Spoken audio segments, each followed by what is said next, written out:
As early adopters and enthusiasts, one of the things that we love to do is build things that nobody actually wants. We get so excited about this technology and we just start building something because it seems like a great idea to us. However, there is no business model behind it. There's not enough people that need this thing. It is not solving a real problem. However, today I'm going to throw one out there that I was thinking about, and based on some interactions on Twitter, it just gave me a great idea for a business plan. But of course, as I'm sharing this, there is a major caveat that I will share at the end.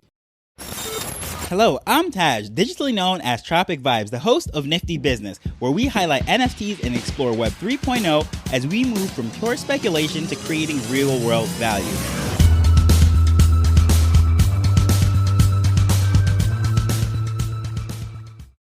Before I get started, I just want to thank you for taking the time to listen to this stuff. And if you're enjoying this content that I've been putting out, whether it be the newsletter that was just relaunched or the podcast, if you're interested in supporting the show, you can do so at niftybusiness.show/support. Of course, there's no ads or sponsors, so greatly appreciate any support, whether it be likes, retweets, whatever it may be. But that is one great way you can support the show. niftybusiness.show/support.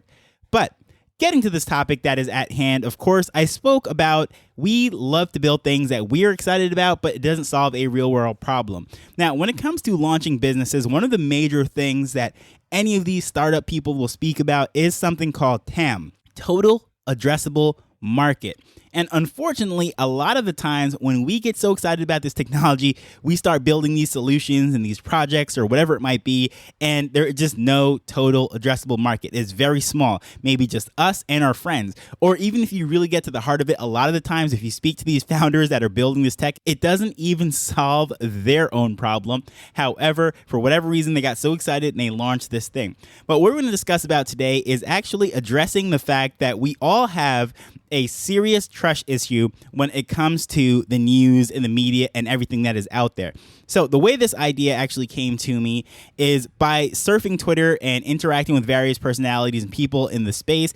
And quite a few of them I came across that left the journalism world, whether it be a news reporter writing articles or actually on TV, and started creating various content and doing some interesting things in the space. And one of the people that I watch and tune into is Girl in the Verse, and that's really where it sparked all of this because she has a background in news. There's so many journalists that are leaving the traditional space, coming over into Web3 and doing all sorts of different things, but it would be very interesting to see how these two things could actually combine using the fact that the blockchain is trustless. There's immutable information, meaning that the information is stored up there. It cannot be changed or altered. And anything that happens to the record has a verifiable digital trail, if you will. It makes it very interesting for the verifiable data and for the fact that with the blockchain, there's a lot of anonymity, meaning that we don't directly know the person that we're sending the money to or interacting with on the blockchain. And a lot of the times reporters have their sources and they don't necessarily verify who it is by stating their name and showing their ID, especially if they're a whistleblower, they want to stay anonymous. So combining all this together, I came up with this idea by using the immutable blockchain information. First of all, the idea that actually came from this was earlier this year, there was a new law that was passed, and I'm not even going to go into exactly where it was because it's just going to open up a bag of worms, and I don't want to go on that, and it's going to seem like a political statement or whatever it is. Nope, not my intention or whatever. So a law was passed, and I wanted to verify the old information. So, of course, if you're not familiar with it, there is the Wayback Machine, which has an archive of every website that's on the internet, every version of it. And you can go all the way back to my t-shirt company from back in 2006, 7, 8, when I was in college, and I can see the different versions and all the crazy ideas and the websites and designs that I came up with. I can find that. However, when it came to this law, I wanted to see what the old version of this particular government website actually said. And guess what?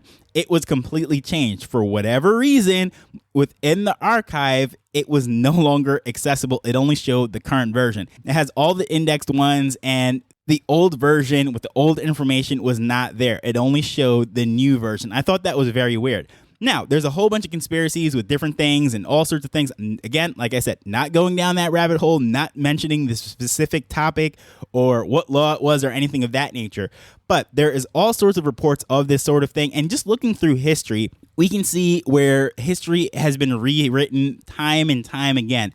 There is a saying that history is told by the victors. And of course, that is why the good guys always win. Because why? The villain, if they win, they always present the story as being good. So there's always a spin to history. But anyways, the point of this is verifiable information. We all have those trust issues, and that's what the blockchain is great at. A permanent record of information is stored up there, documenting everything. So it is really great for that sort of thing. So when it comes to a newspaper article citing some data or transaction information or anything of that nature, we can look back and say, wow, you know what? They rewrote history. The things that were said on social media, those posts are deleted and things of that nature. However, if things are linked to the blockchain, as this is the evidence, this is how things actually happen, very interesting there. So the idea was using that immutability of the blockchain to then cite sources, have information, and pointing to records that are directly there on the blockchain, just using that transaction number, using the information, the block, all that stuff, and there you have your citation for your information. Then when it comes to the verifiability of things, as I said, the internet constantly changes. So records change, history changes, people rewrite books. And if you look at Cold War history, things that were happening in the old Soviet Union after the revolution, they were literally erasing people from pictures. They were changing history in a favorable way of Joseph Stalin. But it doesn't matter where you are in the world, where you are in history, the same thing happens time and time again. So when it comes to verifiable proof, verifiable information, and of course news, which is something that we all want in one form or another, but most of us have a disdain, a distrust for traditional news medias because they're basically propaganda arms of whatever government, whatever party, whatever it might be that is in power at this point. And we don't even know who we can trust because a lot of the times they just put their own spins on it. Depending which side that you're leaning on, where your news source is, that same story will be told in exactly different light. And then when you listen to an eyewitness person that was there, you find out that, guess what? Neither of them are telling the truth, and it was nothing like that. Well, when it comes to these sources, information that actually can be tracked and verified digitally, blockchain news and blockchain sources, I think would be a very cool thing. And lastly, when it comes now to the anonymity of things, we're talking about sources that are whistleblowing. They might be giving some information and pointing things out, but guess what? They don't necessarily want to be identified. They don't want to necessarily connect with someone and show their ID or show their face or anything of that nature, just like how we have undoxed founders and things of that nature and people that are millionaires and billionaires that we'll never know who they are because they're just interacting. We just know the wallet ID and so forth. Well, as we move forward, and we're having digital identities, being able to prove who we are without actually identifying ourselves, that we have access to certain information and so forth, it would be very interesting. So the whole model of this thing now, of course, all the details aren't necessarily panned out, and I'm just throwing this out there. Hey, if you're interested in this sort of thing and you want to piece it together, feel free to run with it. And you might be wondering, why am I throwing this out if it's such a great idea? Because at the end of the day, great ideas don't make great businesses. It's all about execution. And I just don't necessarily have the passion and the drive and the know-withal and the connections to bring this business to life. But I think it would be a very cool idea. If this is something that you're interested in, why not try to build a platform where you're then using the data, the information that's on the blockchain. Basically, think of it as a chain of information, if you will. So think of how there is Twitter. Remember back in the day when you couldn't edit Twitter? Just imagine if there was the news source, these documentation, the sources and so forth using blockchain technology that was there. It was verifiable, edited and so forth. And then you could communicate with verified sources that then could tap in, could check and share information that is also on the chain and all sorts of things like that. I think it would be very cool. And of course, it's accessing the whole thing for the public because guess what? If something breaks, a story is broken and it is up there on this news platform that is decentralized, stored on the blockchain and so forth, then people can go do their own research, check the blockchain, check the records to see if anything of the sort is actually going like that. And then guess what? If that source happens to be wrong, that record is there. They can't just go to their website and change it and act like nothing happened. Say, nope, we didn't say that. What actually happened was you misread it. No, that cannot happen, because as we see, they're sponging the various records on archives and so forth. But if this thing was on chain, the story broke, the sources were documented, the transactions, the information, everything was there. And guess what? If there was an error, if something has to be redacted, there's going to be a chain of that change. So I think that is very important. Brings back the whole trust issue. So massive, massive TAM, total addressable market. Billions of people do not trust their media sources. Billions of people do not trust the information that they're being told. At the very least, you could say hundreds of millions, because let's just say certain people don't have internet access or whatever it might be. But yes, a huge market, a huge opportunity. But as I said when I first opened up with this, there is a massive caveat when it comes to this business right here.